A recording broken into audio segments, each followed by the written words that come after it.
Himachal high court ने दिल्ली स्थित राज्य सरकार के हिमाचल भवन की संपत्ति को अटैच करने के आदेश दे दिए हैं।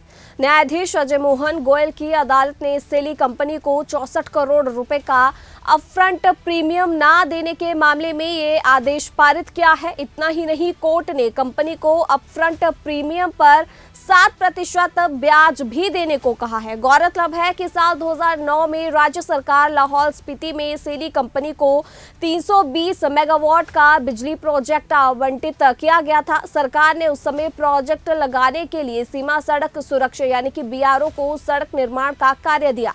करार के मुताबिक सरकार ने कंपनी को मूलभूत सुविधाएं उपलब्ध करवानी थी ताकि समय पर कंपनी प्रोजेक्ट का काम पूरा कर पाती, मगर सरकार की ओर से कंपनी को सुविधाएं नहीं दी गई। मूलभूत सुविधाएं ना मिलने के कारण प्रोजेक्ट बंद करना पड़ा और सरकार को वापस दे दिया गया। इस पर सरकार ने कंपनी की अपफ्रंट प्रीमियम जब्त कर ली है और इसके बाद कंपनी ने साल 2017 में हाईकोर्ट में रिट याचिका दायर की। कंपनी ने अदालत को बताया कि मूलभूत सुविधाएं ना मिलने की वजह से प्रोजेक्ट सरकार को वापस दिया गया है और कोर्ट ने दोनों पक्षों को सुनने के बाद सरकार को सेली कंपनी को 64 करोड़ अपफ्रंट प्रीमियम वापस लौटाने के आदेश दिए थे। बता दें कि हिमाचल सरकार ने दिल्ली में लगभग 32 कमरों का भवन बना रखा है, जहां पर प्रदेश के नेताओं के अलावा ब्यूरोक्रेट्स, इनके रिश्तेदार, कई बार आम जनता भी रुकती है। हाईकोर्ट में ये संपत्ति कंपनी को देने के आदेश दिए गए हैं। और अब इसी मामले को लेकर नेता प्रतिपक्ष जयराम ठाकुर का वक्तव्य भी सामने आया है। वो कहते हुए नजर आए कि हिमाचल प्रदेश सरकार अपना पक्ष मजबूती से नहीं रख पाई। हिमाचल के सम्मान का प्रतीक कहे जाने वाला हिमाचल भवन को आज कुर्क करने का आदेश हो गया है। इससे बड़ी शर्म की स्थिति प्रदेश के लिए और क्या ही हो सकती है। प्रदेश की इज्जत मुख्यमंत्री और उनकी सरकार ने तार-तार कर दी है। हिमाचल आज नीलामी की दहलीज पर खड़ा है और इसी के साथ पूर्व मुख्यमंत्री जयराम ठाकुर ने कहा कि हिमाचल प्रदेश सरकार में प्रदेश के हाइडल प्रोजेक्ट और पूरे प्रदेश को बर्बाद कर दिया। पूरे देश के हाइडल पावर का 1/4 बिजली उत्पादन हिमाचल प्रदेश में होता है, जिसे और बढ़ाया जा सकता है, लेकिन हर दिन सरकार अपनी तानाशाही से कोई ना कोई अव्यावहारिक नियम लाकर बिजली उत्पादन की संभावना को खत्म कर रही है, जिससे यहां पर निवेशक न आए। निजी सेक्टर के साथ साथ सरकार ने केंद्र सरकार के उपक्रम जो हाइडल बिजली उत्पादित करते हैं उन्हें भी रोकने की कोशिश की है। पॉलिटिकल जो उनके इश्यूज हैं उसके प्रति तो सजग है, वो तो कैबिनेट रैंक के साथ बनाए गए हैं। जहां जितने साथी सहयोगी हैं वो कैबिनेट के दर्जे के बिना कोई है ही नहीं, उसके बिना चलता नहीं है। और उसके बाद जो CPS बनाए गए, जो गैर कानूनी तरीके से बनाए गए हैं और संवैधानिक तरीका उसका बनाने का था ही नहीं। और हैरानी की बात है हमको कि जब CPS के मामले में पहले से कोर्ट का फैसला आ चुका है, सुप्रीम कोर्ट का फैसला आ चुका है और भारतीय जनता पार्टी की हमारी सरकार रही, हमने 5 वर्ष नहीं बनाया। कम से कम उससे सीखना चाहिए था कि भाई नहीं बनाए तो कोई वजह रही होगी, क्या हमारे ऊपर दबाव नहीं था?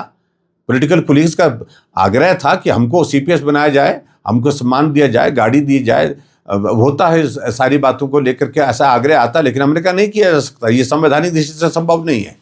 अगर हमने नहीं किया तो कांग्रेस के नेताओं ने क्यों किया? क्योंकि उनको गलतफहमी हो गई, सरकार कुछ भी कर सकती है और सरकार कुछ भी कर सकती है, उसका परिणाम अब भुगतना पड़ रहा है। CPS हटा दिए गए और करोड़ों रुपए हिमाचल प्रदेश के CPS को बचाने के लिए वकीलों को दे दिए गए और सुप्रीम कोर्ट में मामला लगा तो वहाँ पर एक पेशी का 1 करोड़ रुपए वहाँ पर वकील लेंगे, उसके लिए देने के लिए उनके पास पैसे की कमी नहीं है।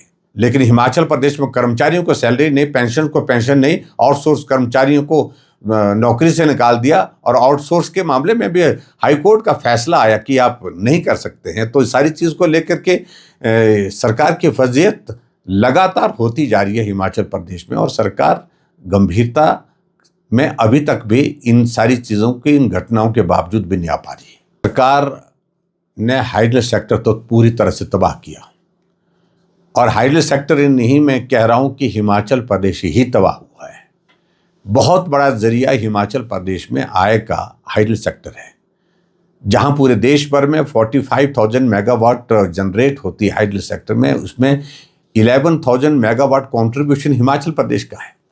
इसको और बढ़ाया जा सकता है, लेकिन जो पॉलिसी में हर रोज परिवर्तन करके और बेवजह जो व्यवहारिक चीज़ें नहीं हैं वो चीज़ें करने के बाद जितने भी हाइडल सेक्टर में जो हमारा पोटेंशियल था वो धरा का धरा रह गया, पानी बह करके चला जा रहा है। लेकिन उसके बावजूद जो इन्वेस्टमेंट करने के लिए हिमाचल प्रदेश में पावर प्रोजेक्ट में आने वाले थे लोग, उन सबको तो दरकिनार किया ही किया, वो तो वापस मुड़ करके चले गए।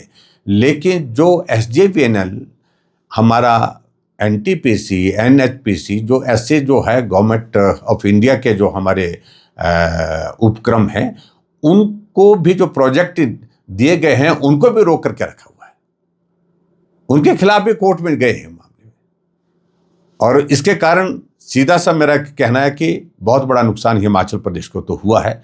और हाइडल सेक्टर जो पूरी तरह से तबाह होने के साथ साथ में कोई सेक्टर अभी हिमाचल प्रदेश में ऐसा नहीं बचा जहां पर जो है प्रदेश सरकार ने जो उसको क्षति नहीं पहुंचाई, नुकसान नहीं पहुंचाया है। सरकार की बातें करना मुझे लगता है कि अब उनको बंद करना चाहिए। 2 साल का कार्यकाल हो गया। यहाँ तो हिमाचल प्रदेश में आपकी सरकार में हिमाचल भवन जैसे जो हमारे बहुत सम्मान के जो जगह है, जो प्रॉपर्टीज़ हैं, वो नीलाम हो रही है, वो अटैच कर दी गई। इससे बड़ा दुर्भाग्य कोई हो नहीं सकता है। मैं समझता हूँ कि उनको सोचना चाहिए 2 साल पुरानी बातों को छोड़ करके वर्तमान में वो 2 सालों में क्या कर पाए हैं। हिमाचल नीलाम होने की स्थिति में हो गया है, हिमाचल गिरवी होने की स्थिति में हो गया है। ये स्थिति हिमाचल प्रदेश में वर्तमान कांग्रेस पार्टी की सरकार की हुई है। सरकार अपने पक्ष को ठीक प्रकार से रखने में पूर्णतः असफल हुई है।